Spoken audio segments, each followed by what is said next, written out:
Hey guys, Micah from Black Bear Custom Kydex. I've just got a quick video on a Gerber MP600 and an Olight M2R Warrior. And this is obviously a combo setup for these two tools, both in black. And these are going to, in the email exchanges, he actually didn't list his first name, and I billed him just his first initial is E. So I literally just put E as the first name on the bill. But in any event, he's down in Clayton, South Carolina, or North Carolina. Sorry, E. I forget which. Anyway, this is shipping out to him today, and I just wanted to show it to you guys because they are two really good EDC tools. I especially am a fan of the Olight. As you guys probably know if you've been following, I'm less and less a fan of the MP600 as time goes on, and much more of a fan of the Leatherman OHT. I just think it's such a superior tool, but I think this, for the price, is still a really great option for just about anybody, and especially if you're combining it with one of these auto deploy sheets, it becomes a really handy tool. So unlike the OHT, where you can deploy all of the tools without having the pliers out, this actually requires that the pliers are out to be able to spread the handles and get the other tools out anyway. So no matter what, you're going to have to deploy the pliers on this, which is why the sheath makes a lot of sense for just about anybody that's going to carry this. So just to show you how it works, you probably just want to put a thumb across the back of it and then one finger on each of those two studs there and just draw upward. You can see as you go, the pliers stay in place, but the handles have extended outward. So the pliers are now fully deployed. Now when you use this, when you actually draw it, you don't want to go slow because the Kydex does have to pinch those buttons, that rail system on the side, and so it's going to find a kind of natural stopping point, and at that point it's like kind of awkward and difficult to pull that out of the sheath while it's on your belt. So what you want to do is pretty much, whether it's going in or out, you want to do it with a quick and smooth motion, and it will come out very nicely. Going back in, you want to seat the pliers backward. Actually, sorry, I think I got that exactly. Okay, sorry. Sometimes it comes out just a little bit different, so I like to make sure I tell each particular customer what they're going to have to do to make this work every time. This is just not a consistent tool, so a lot of the time the sheath doesn't come out identically every time. In this case, I think you're actually pretty much good to go just wherever it sits, kind of that natural balance point, and straight down. And you can see it collapses those pliers. Let me try to get some light down here so you can actually see. You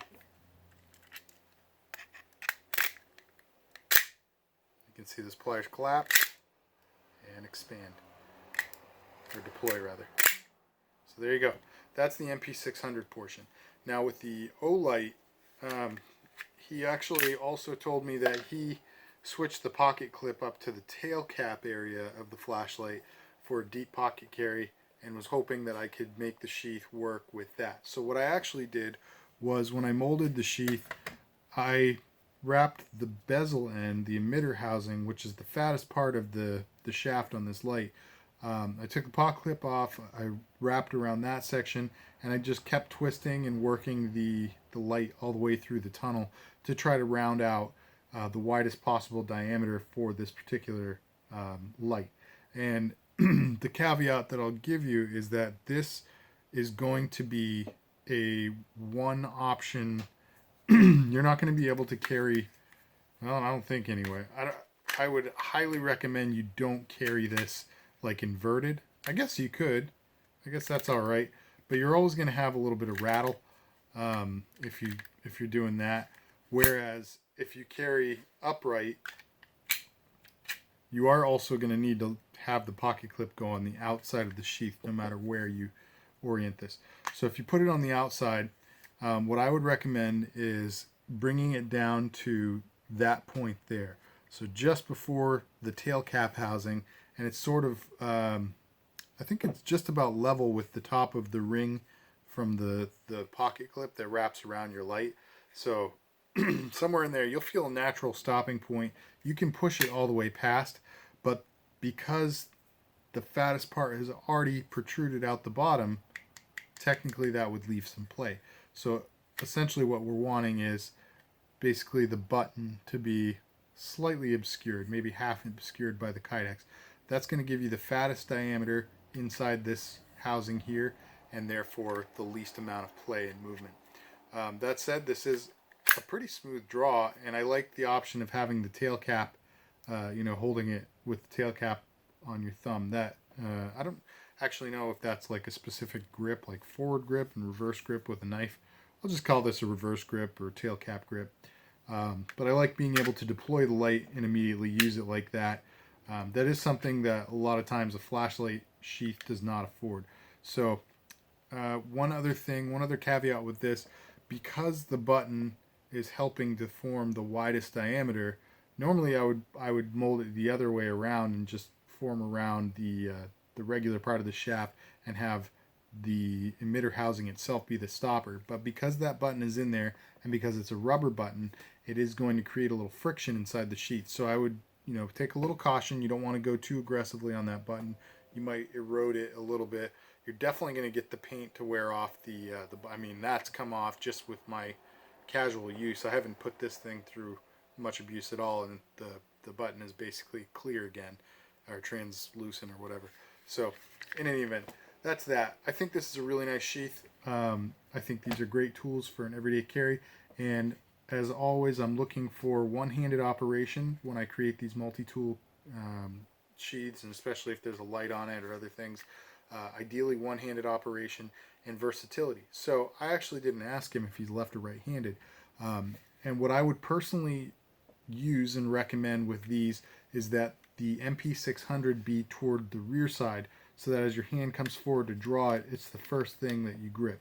The light, not as big a deal, but this, because it does require a little bit of technique to draw and get the pliers to deploy and collapse and all that, I would definitely want that to be sort of my rearmost tool, item between the two.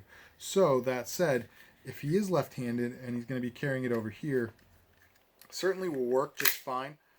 But like I said, it's more comfortable to have it switched. So what I did was, and I am not left-handed, so this is there. Even with my dumb hand, I was able to put that back in there. All right. So what I did was I created a second set of eyelets. You can see right here. These are not currently being used by any part of the tech lock. Obviously, they're just kind of hanging out. And what those do is, if you take the tech lock off and pull these two sheaths apart, then you can flip this guy, just bring it right up over like so, and snug it up against this edge of the MP600 sheath. That set of eyelets will align with these eyelets. And so currently there are 4 screws in this sheath total. And if you get rid of the 2 that are in the flashlight sheath holding it to the tech lock right now, you can just use these same 2 screws, get rid of the rubber spacers, and just let the flashlight sheath be the spacer.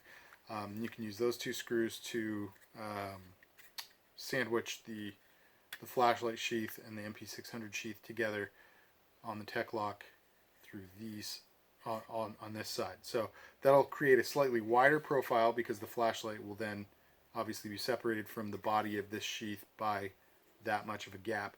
But it does give you the versatility of having your tool and light be totally interchangeable as far as which side it goes on. So I think that's a really nice option. And yeah. All right, E, I hope you like this, brother. I'll be shipping it out today, like I just said in the email I sent to you. And for everybody else out there, if you like this sheath and this video, hit that like button. If you like the channel, subscribe. I'd love to know your thoughts on the Gerber MP600, especially in relation to the OHT, how they compare, if you've had a chance to use them both, or just based on your observations. I'm a diehard OHT fan. Definitely would give that the leg up over the MP600, but I'd love your thoughts on that as well. And then Olight. What do you think of Olight? As far as the M2 Warrior goes, do you know of another flashlight of a similar size that can even compete with this? This is by far my favorite flashlight of this size. It's just a little bit too big for me to EDC, so I actually have the S2R Baton 2, which is like the perfect size for me to EDC. So just give you a real quick size comparison between the two. So this guy's just a little bit fatter and longer, obviously. This one fits perfectly in my pocket without interfering with my phone or keys or whatever I have in there. So in any event, that's just me. I would love your opinions down below. So weigh in, let me know what you think, and I hope you guys enjoyed this. So thanks for tuning in, guys, and stick around for the next one. God bless.